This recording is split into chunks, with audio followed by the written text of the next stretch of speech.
What up, Fight World? It's your boy Ego back with some more boxing. So I had to make this video, and we shall see who Floyd Mayweather will pick next week for his opponent. They are doing it like the Canelo fight, where the negotiations and everything really tight-lipped, and they're not really saying, giving too much. We're just speculating. Plus, Mayweather's been known to fuck with the media. In his last fight, he was saying that he's released a tweet saying Devin Alexander was the front runner. A lot of people got mad, and then that turned out not to be the case. So I don't know if he just wants people to believe that Amir Khan is the front runner, or if this fight is actually the one that they're talking about. Because I haven't heard shit from Amir Khan other than the video that I recently did, him wanting to be a global star, and I know he pulled out of the Devin Alexander fight that was supposed to happen in December. So it just leads me to believe, based on what's presented, that this is actually a fight that they're going through with. Nonetheless, I want to come up with 5 reasons why the Amir Khan versus Floyd Mayweather fight should not happen, or at least right now, as far as the next fight. It's in no particular order. Leave a comment. Let me know if you hate the list, if you agree, if you want to add anything to it. So, number one, Amir Khan has lost some of his luster and his star power. I mean, he's 2 for 2 in his last 4 fights, and we've seen some subpar performances.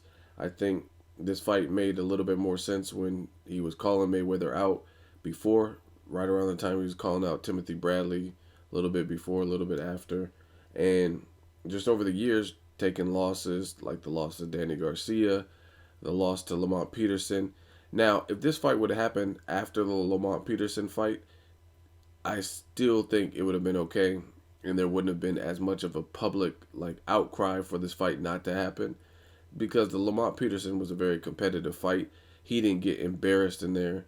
It was a crazy great fight. Um, 2 points were deducted from him, so really you could have scored it anyway. He had a knockdown that I don't think he should have got counted, but then again, Lamont Peterson had received some gift points as well too, which is a little bit extreme. So that fight could have went either way. But after he lost to Danny Garcia, it just seems like everything's been on the B side, on the decline for him.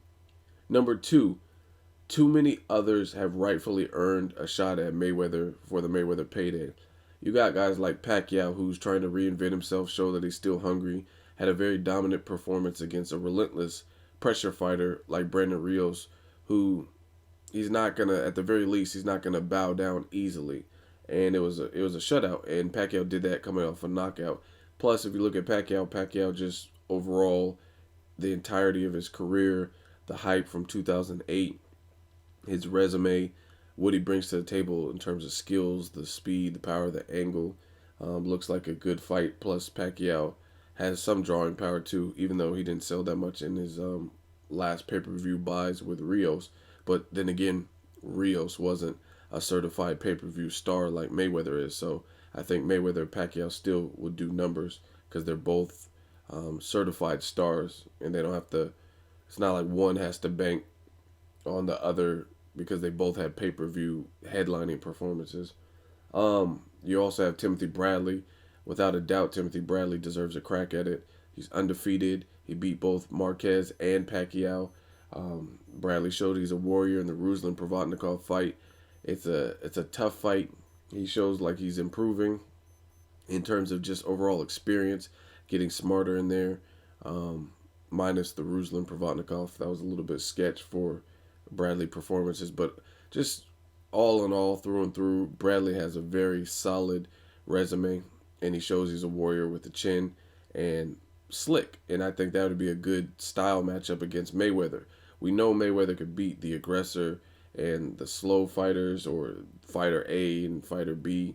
I want to see how he does against someone like Bradley, who provides other things too. He's quick on his feet. He's slick. Not all the power in the world, but he's definitely a thinking man's fighter. And you also have guys like Devin Alexander, who has a belt, solid resume. He's been in there with the Maidana, feared punchers, people like that. He lost to Timothy Bradley, but it's still a good name that is on his resume. And you even have people from the lower weight divisions that if anyone's going to get a shot, why not it be someone like Danny Garcia who beat everybody? He either beat everybody or beat the man that beat the man. So Danny Garcia with wins over Lucas Matisse, wins over Amir Khan, wins over Zab Judah.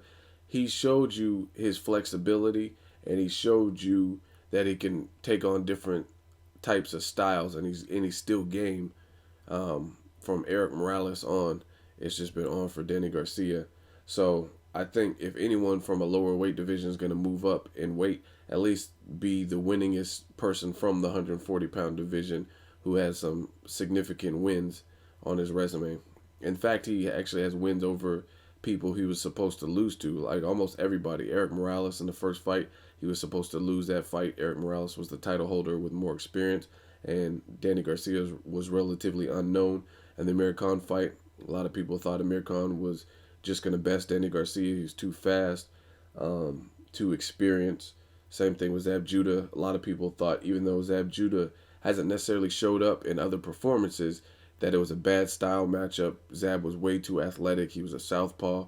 Danny Garcia is flat-footed and was going to just be there for the taking. Then Lucas Matisse, of course, I mean, he was walking through everybody. His punches, no one could stand up to him.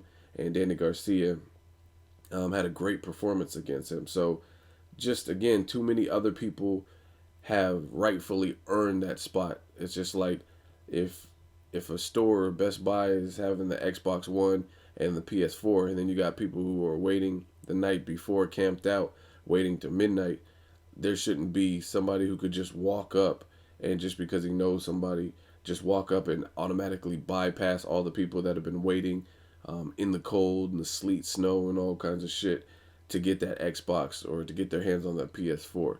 I don't think it should work like that, especially in the sport of boxing. I mean, what's the point of belts? What's the point of kind of making your mark and making your place in the sport if you're not going to get the shot once you finally arrive? Number 3, there's no belts involved from the challenger, and this is a big one. Mayweather is a fighter who says he likes to take people's belts and give it back. So what's the incentive for Mayweather other than monetary gain in this fight? And we already know he's living pretty comfortably. Amir Khan, again, if this fight would have happened around the Lamont Peterson time period, he had belts. So this made a lot more sense, a hell of a lot more sense than when Amir Khan had a belt, even before the Danny Garcia fight, or if he beat Danny Garcia, it would have made more sense. But since then, he hasn't looked spectacular, getting dropped by Julio Diaz. He fought really a nobody that was undefeated from a lower weight division, Carlos Molina. And he has no belt to bring to the table, so there's no trinket, there's no prize. Other than monetary gain, there's no consolation prize or anything for Mayweather. Number 4, Amir Khan is not coming off of a big win or an impressive win, which kind of breaks Mayweather's pattern. If you look at Mayweather, he has a history, especially in recent years, of taking off fighters off of tremendous wins. You look at Ricky Hatton, I think he had just beat Jose Luis Castillo, who gave Mayweather problems in the first fight. Ricky Hatton was undefeated. Shane Mosley reinvigorated his career by destroying Antonio Margarito, who was arguably cheating in the fight, or tried to cheat, or whatever you want to call it. And he blasted Margarito, who's known for having a granite chin. You look at Victor Ortiz, he had a very competitive and great performance against Andre Berto, who was undefeated at the time. And then he got his shot at Mayweather. Robert Guerrero had 2 solid performances at welterweight before he got his Mayweather shot. He beat Selçuk Aydin, who was his first fight at welterweight. He jumped up 2 weight classes, beat Selçuk Aydin, who's a power puncher, and he was undefeated. And then he went on to beat someone who was far more athletic than him and had more campaigns at welterweight, which was Andre Berto, and he did it in a dominant fashion. Then you look at Saul Canelo Alvarez, and Canelo was stringing up victories, really, and a lot of people were suspect, like, oh, past prime, Kermit Cintron, Mosley, etc. And then he fought a true 154-pounder, and nobody could really say shit. He looked dominant. Trout didn't ever hurt him. He hurt Trout, in fact, in the mid-rounds or whatnot. and had a great performance. Showed some other tools in his tool shed. Showed that he could provide head movement, be kind of more of the counterpuncher, less aggressive, and he had a great performance against Austin Trout. Then he got his crack at Mayweather, and the rest is history. So by facing Amir Khan, somebody who's 2 for 2 in his last 4 fights and hasn't looked spectacular. I mean, the last fight where he just looked like dazzling is, I guess you could say, Carlos Molina. But who is Carlos Molina? A fighter from 135 who had no punching power, who had less than 10 KOs in over 20 fights. I mean, that's not impressive to me. So it's good for Amir Khan to get his confidence back, but it's not an impressive win. And then Julio Diaz gave you all you could handle. So it kind of breaks Mayweather's pattern, if you will, of fighting fighters off of tremendous wins or when they do great things in the sport for their own career, by facing Amir Khan, who looked suspect. And he had every advantage against Julio Diaz. They fought in England. It was at the catch weight that Amir Khan and Team Khan wanted. Julio Diaz was coming off a draw. I mean, what advantage didn't he have? He had the speed advantage. Um, Number 5, with only 4 fights left in the Showtime deal, I feel a win over Amir Khan really proves nothing. Um, doesn't really do anything for his legacy. I mean, it's a cool name. It's a name that people know, but it doesn't really do anything for his legacy. And if you're going to be hanging him up and fighting only 4 more times, um, at least challenge yourself, put on great performance clinics, and I'm not saying Amir Khan can't provide any level of competition, because he can. I mean, he's not just someone you can walk over, but he has a shaky chin. A lot of people say he has a glass chin, and let him prove that. Let him build himself back up. Like if he strung up some impressive victories, and then they said, "Oh, okay, like 3 fights from now or 2 fights or whenever Amir Khan has some notable wins," um, that's one thing. Let him build himself back up, but don't fight him at this point where he hasn't looked impressive. He looks like he's on the decline. He looks like he's just after a payday, and you only have 4 fights left. And I just don't think that's a good follow up with a record breaking fight that you just did with Saul Canelo Alvarez. I mean, this broke Oscar De La Hoya's records in some regards. The Mayweather De La Hoya bout, the Saul Canelo Alvarez fight, topped that in certain statistical statistics and categories. So just following up with a win over Amir Khan, it's just kind of like um, lackluster to me, if you will. It just doesn't make sense. It's like going off, like getting off of a roller coaster and then having to study for the rest of the night. Like I mean, it's like a buzzkill, if you will. So that's my 5 reasons why the Amir Khan and Floyd Mayweather fight should not happen. Um, don't really want to see this fight right now. Like I said, Amir Khan needs to do some stuff positive, avenge some of his losses.